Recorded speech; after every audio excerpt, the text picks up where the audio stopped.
네, 안녕하세요. 보이스 오브 재팬입니다. 지금 트럼프 대통령이 여기 일본에 와가지고 이 아베 총리하고 거의 무슨 연애를 하듯이 그렇게 둘이 막 붙어 다니고 있는데, 둘이 같이 무슨 골프도 치고 뭐 스모도 보고 지금 뭐 밥도 같이 먹고 아주 난리가 났습니다. 이 최근에 미국과 일본이 이렇게 밀착하고 있는 사이에 이 문재인의 한국이 어떤 상황에 처했는지 간략하게 알 수 있는 이 세 가지 사건을 기반으로 여러분께 전해드리고자 합니다. 먼저 첫 번째가 이건데, 지금 이 트럼프 대통령이 그 일본에 오기 전에 저번 주 금요일이죠. 5월 24일자 우리로 치면은 뭐 조선일보를 할 수 있는 이 요미우리 신문의 일면에 지금 실린 기사입니다. 근데 기사 내용을 간략하게 말씀드리자면, 이 지난 4월달이죠. 문재인이 전용기 끌고 워싱턴까지 가가지고 초당 1250억 원씩을 쓰면서 만난 전 세계 외교 역사상 유례가 없는 그 이른바 2분짜리 그 컵라면 외교, 그 만남 때 트럼프 대통령이 문재인 대통령한테 이 일본하고의 관계 개선을 강하게 압박했다고 합니다.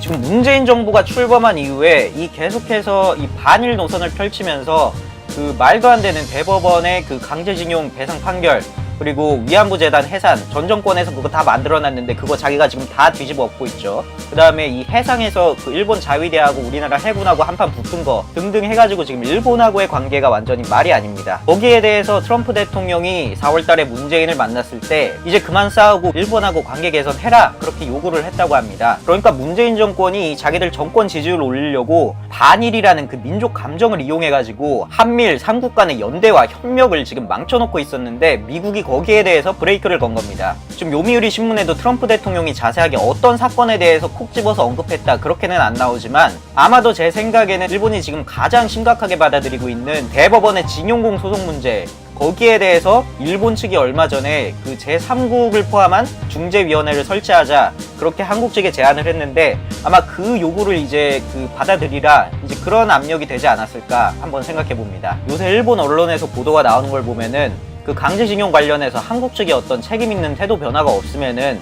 6월달에 일본 오사카에서 열리는 G20 정상회담에서 이 아베 총리가 문재인 대통령을 만나주지 않을 거라고 합니다. 예, 이렇게 한일 관계 문제가 지금 첫 번째 문제고, 그 다음에 두 번째 문제는 미국이 구글이나 인텔, 뭐 퀄컴 이런 기업들을 지금 앞세워가지고 화웨이를 완전히 지금 조져놓고 있는 상황인데, 미국이 거기에 대해서 한국도 화웨이 제재 압박에 동참하라, 그렇게 직접적으로 요청을 해왔다고 합니다. 네, 이건 조선일보 기사인데, 미 국무부 관계자가 최근에 우리 외교부 당국자를 만나서 화웨이 장비를 지금 사용하고 있는 LG6플러스가 이 한국 내 민감한 지역, 그러니까 뭐 주한미군 기지 주변이라던가 그런 곳에서 서비스하지 않도록 해야 된다면서, 당장은 아니더라도 최종적으로 한국에서 화웨이를 전부 아웃시킬 필요가 있다, 그렇게 강하게 요구를 했다고 합니다. 예, 그런데 여러분 잘 아시다시피 친중 문재인 정권이 이 중국 눈치 본다고 미국의 이 요청에 따르겠습니까? 참고로 현재 한국을 제외한 일본이나 뭐 호주, 뉴질랜드 이런 미국의 다른 동맹국들은 미국과 발맞춰서 지금 그 나라 기업들이 이미 화웨이와의 거래를 끊고 그렇게 화웨이 제재에 들어간 상태입니다.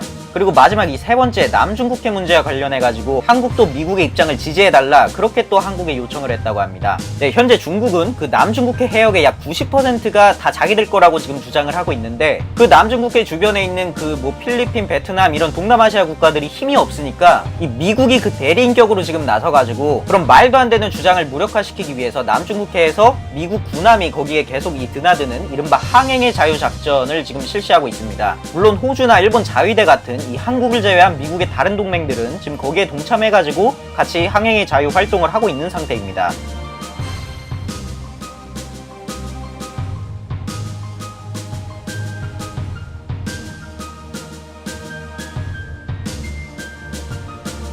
그리고 트럼프 정부 출범 이후에 이 남중국해 항행의 자유를 보장하기 위해서 그 태평양 사령부를 인도태평양 사령부로 이름을 바꾸는 등 이른바 인도태평양 구상을 지금 강하게 밀어붙이고 있습니다. 거기에 미국의 다른 동맹국들은 지금 다 동참해 있는데, 한국만 문재인 정권이 거기에 동참하는 것을 거절했죠. 2017년 11월에 트럼프 대통령이 한국을 방문했을 때 그 당시에 문재인 대통령 만나가지고 이거 한국도 참여해라, 그렇게 요구를 했는데 한국이 트럼프 떠난 뒤에 나흘 뒤에 그냥 대놓고 거절해버렸습니다. 네, 그래서 최근에 미국이 한국의 문재인 정권에게 요구한 이 세 가지 요청사항을 보면은 결국 한국에 요구하는 거는 명확하다라고 볼 수 있습니다. 앞으로 미국, 일본, 영국, 호주를 비롯한 서방 진영과 중국 공산 독재 진영이 크게 한판 붙을 예정이기 때문에 트럼프가 문재인에게 지금 최후 통첩을 날린 겁니다. 지금 미국과 그 동맹국들이 연대를 해가지고 중국을 견제해야 되는데 그 전에 전 전열 정비에 들어간 거죠. 그런데 그런 와중에 이 대한민국의 친중 반일 문재인 정권이 이 화웨이 문제하고 남중국해 문제를 가지고 계속 마치 중국 편을 드는 듯한, 미국하고는 다른 소리를 내고 있으니까 너네 이거 입장 명확히 해라, 그리고 같은 미국의 동맹인 일본한테 시비 걸지 말고 그만 싸워라, 해결해라, 이렇게 요구하고 있는 겁니다. 트럼프가 문재인한테. 이건 대한민국한테 보내는 최후 통첩입니다. 미국 일본과 같은 자유민주 진영에 설래, 아니면은 시진핑 김정은 같은 독재 진영에 설래, 쉽게 말하면 그렇게 물어보고 있는 겁니다 지금.